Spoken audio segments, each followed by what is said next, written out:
Hello welcome to best of the day. మరి ఈ రోజు మన బెస్ట్ ఆఫ్ ది డే లో కొత్త విశేషాలతో పాటు కొన్ని ఆసక్తికరమైన నిజాలు మరి చరిత్రలో ఈ రోజు జరిగిన ముఖ్య సంఘటనల గురించి తెలుసుకుందాం. మనందరం కలిసి లెట్స్ స్టార్ట్ ది ప్రోగ్రామ్.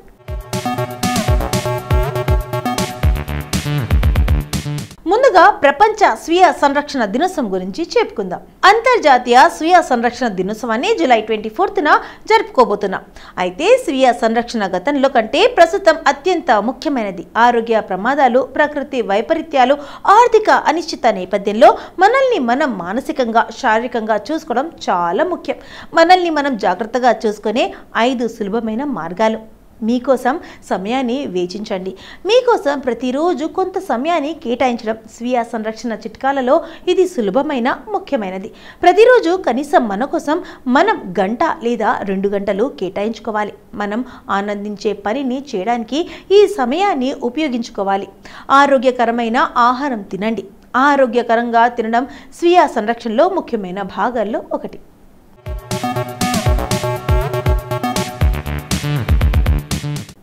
ఇక తాజా పండ్లు, కూరగాయలతో కూడిన సమతుల్య ఆహారాన్ని తినడం వల్ల మన శక్తి స్థాయిలను పెంచుకోవచ్చు. అంతేకాకుండా ఆరోగ్యాన్ని మెరుగుగా ఉంచడంలో మంచి ఆహారం సహాయపడుతుంది. ప్రాసెస్ చేసిన ఆహారాలు, స్వీట్ పానీయాలను నివారిస్తే మంచిది. క్రమం తప్పకుండా వ్యాయామం చేయండి. స్వీయ సంరక్షణలో వ్యాయామం మరొక అత్యుత్తమైన ముఖ్యమైనది. రెగ్యులర్ వ్యాయామం మనలోని ఒత్తిడి స్థాయిలను తగ్గిస్తుంది, మానసిక ఆరోగ్యాన్ని మెరుగుపరుస్తుంది, మన శరీర ఫిట్నెస్ స్థాయిలను పెంచుతుంది. అంతేకాదు వాకింగ్ లేదా రన్నింగ్, ఇతర వ్యాయామంలో పాల్గొనడం వల్ల స్నేహితులు, కుటుంబ సభ్యులతో బంధాలు మరింత మెరుగుపడతాయి. తగినంత నిద్రపోవాలి. తగినంత నిద్రపోవడం మంచి ఆరోగ్యానికి కీలకం.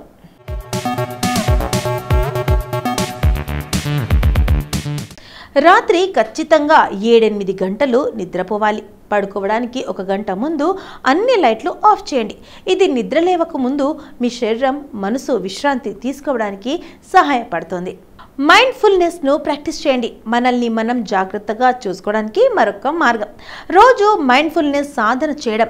మైండ్ఫుల్నెస్ ఒత్తిడి స్థాయిలను తగ్గిస్తుంది, మన ఏకాగ్రతను మెరుగుపరిచి సానుకూల ఆలోచనలు, సానుకూల భావోద్వేగాలను పెంపొందిస్తుంది. ధ్యానం, యోగా వంటివి మనతో మనం కనెక్ట్ అవ్వడానికి ఉపయోగపడతాయి, ఒత్తిడిని తగ్గిస్తాయి.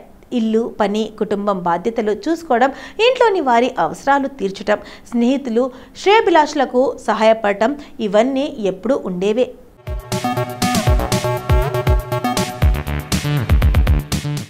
ప్రతిరోజు తీరిక లేకుండా గడుపుతున్నారు సరే, మీకోసం మీరెప్పుడైనా కేటాయించుకున్నారా? మీ గురించి మీరు సంరక్షణ చర్యలు తీసుకున్నారా? ఇతరులు అవసరాలు తీరుస్తున్నప్పుడు మీ స్వంత అవసరాల కోసం ఎంత సమయాన్ని వేచి చూస్తున్నారు? మీ ఆరోగ్యానికి సంబంధించి, మీ శ్రేయస్సుకు సంబంధించి ఇది ఎంతో కీలకమైన విషయం. అందుకే స్వీయ సంరక్షణ అవసరాన్ని తెలియజేస్తూ ప్రతి ఏడాది జూలై 24న స్వీయ సంరక్షణ దినోత్సవంగా నిర్వహిస్తున్నారు. ఒక వ్యక్తి శారీరకంగా, మానసికంగా, సామాజికంగా, ఆధ్యాత్మికంగా అన్ని విధాల తన కోసం తాను కేటాయించుకొని తన సంరక్షణ తాను చేసుకోవడానికి ఉన్న ప్రాముఖ్యతను ఈ రోజు ఎత్తి చూపిస్తుంది. మీ శ్రేయస్సును కోరి మీకోసం మీరు అన్ని విధాలుగా ఎలాంటి కేర్ తీసుకోవచ్చు.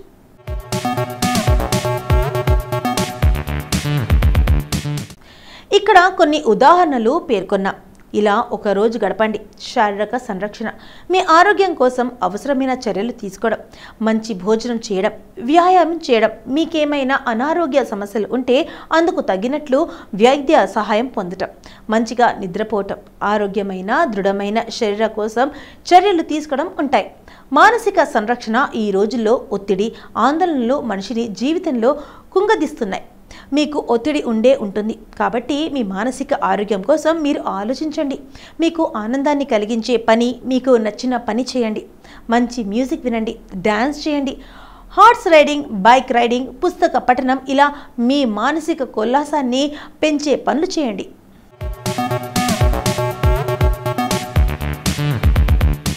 సామాజిక సంరక్షణ. మనకు ఇష్టమైన వారిని కలిసి వారితో సమయం గడిపితే సమాజంలో మన అనుబంధాలు మెరుగుపడతాయి. మీ స్నేహితుల్ని కలవండి లేదా మీ గురువును కలిసి మీ భావాలు పంచుకోండి. ఆధ్యాత్మిక సంరక్షణ. దేవుణ్ణి నమ్మినా నమ్మకపోయినా ఒక సిద్ధాంతాన్ని కలిగి ఉండటం, మీరు నమ్మిన ధర్మాన్ని ఆచరించేందుకు కొంత సమయం కేటాయించడం చేయాలి. దేవుణ్ణి నమ్మితే ఆలయానికి వెళ్ళి మీకోసం మీరు ప్రార్థించుకోండి. భావోద్వేగపూరితమైన సంరక్షణ. మన జీవితం భావోద్వేగాలతో ముడిపడి ఉంటుంది. బాధ, కోపం, సంతోషం, నిరాశ ఇలా ఎలాంటి భావోద్వేగమైనా మీ నియంత్రణలో ఉండాలి. మిమ్మల్ని సరైన దిశలో నడిపించాలి. యోగా, ధ్యానం లాంటివి ప్రాక్టీస్ చేయండి. లేక మీ భావోద్వేగాల సంరక్షణ కోసం మిమ్మల్ని ఎల్లవేళలా ప్రోత్సహించే వారితో పంచుకోండి.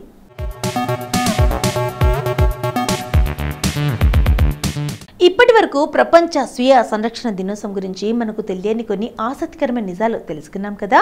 మరి జూలై 24న ఒక్కసారి చరిత్రలోకి వెళ్ళి చూస్తే ఎంతో మంది ప్రముఖుల జన్మాలు జరిగాయి. మరి ఒక్కసారి చరిత్ర పుటలోకి వెళ్ళి నేడు జన్మించిన ప్రముఖులు ఎవరో తెలుసుకుందాం రండి.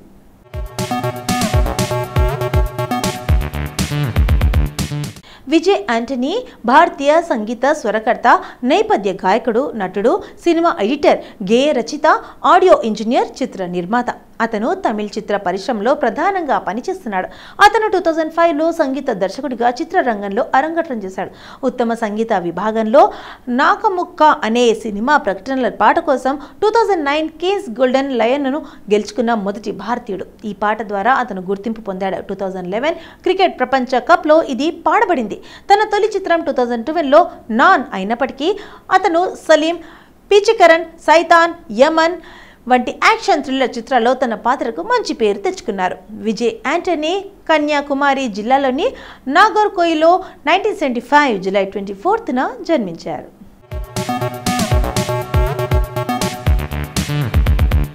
కల్వకుంట్ల తారక రామారావు తెలంగాణ రాష్ట్ర సమితికి చెందిన రాజకీయ నాయకుడు.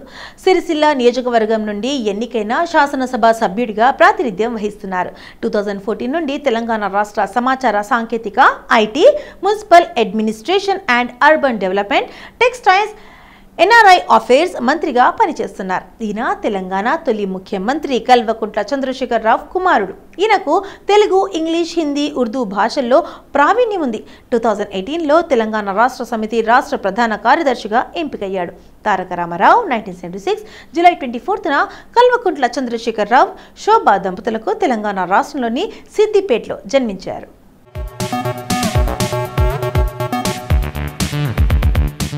అజీం ప్రేమ్జీ గుజరాత్కు చెందిన ప్రముఖ ఇంజనీరు, పారిశ్రామికవేత్త, భారతదేశపు అతిపెద్ద సాఫ్ట్వేర్ సంస్థల్లో ఒకటైన విప్రో సంస్థకు అధ్యక్షుడు.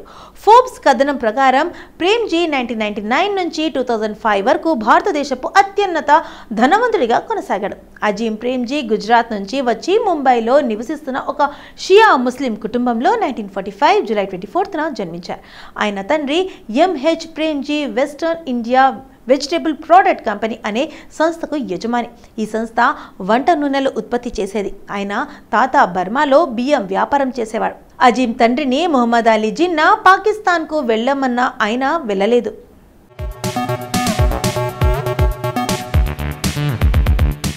హరికృష్ణన్ గిరి గోస్వామి తన స్క్రీన్ నేమ్ మనోజ్ కుమార్తో సుపరిచితుడు. హిందీ సినిమా రంగానికి చెందిన భారతీయ నటుడు, చిత్ర నిర్మాత, స్క్రీన్ రైటర్, గీత రచయిత.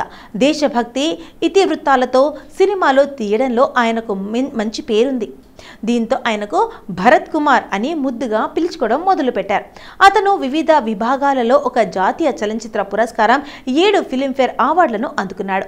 ఆయన 60-70 దశకాల్లో క్రాంతి, वो कौन थी, పూరబ్ और పశ్చిమ్, రోటీ కపడా और మకాన్ వంటి ఎన్నో విజయవంతమైన చిత్రాలతో ప్రఖ్యాతి చెందాడు. 2015 సంవత్సరానికి గాను ఆయన అత్యున్నత పురస్కారం దాదాసాహెబ్ ఫాల్కే అవార్డు అందుకున్నాడు. 1992లో భారత ప్రభుత్వం ఆయనను పద్మశ్రీ పురస్కారంతో సత్కరించింది.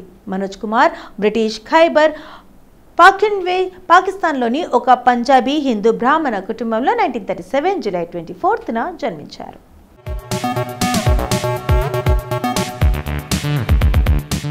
శ్రీవిద్య భారతీయ చలనచిత్ర నటి, గాయని. తన వృత్తి జీవితంలో చివరి భాగంలో ఆమె మలయాళం చిత్రాలపై ధ్యాస పెట్టింది. పలు చిత్రాల్లో తల్లిగా ఆమె నటన గొప్ప ప్రశంసలు అందుకుంది. శ్రీవిద్య వ్యక్తిగత జీవితమంతా విషాదభరితమైంది.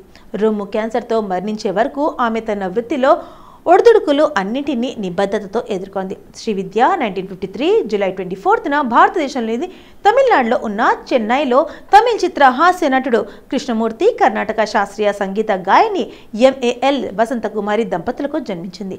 1970ల మధ్య కాలంలో ఆమె తమిళ చిత్ర పరిశ్రమలో బాగా నిలదొక్కుంది.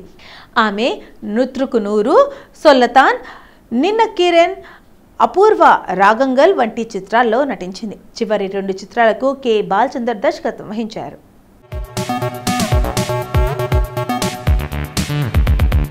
సో ఇదండి ఇవాల్టి మన బెస్ట్ ఆఫ్ ది డే. మరి ఈ రోజు మన ఎపిసోడ్లో ఈ రోజుకి సంబంధించిన కొన్ని ఆసక్తికరమైన విషయాలు తెలుసుకున్నాం కదా. మరి రేపటి ఎపిసోడ్లో మళ్ళీ కలుద్దాం. అంటే టేక్ కేర్, బై.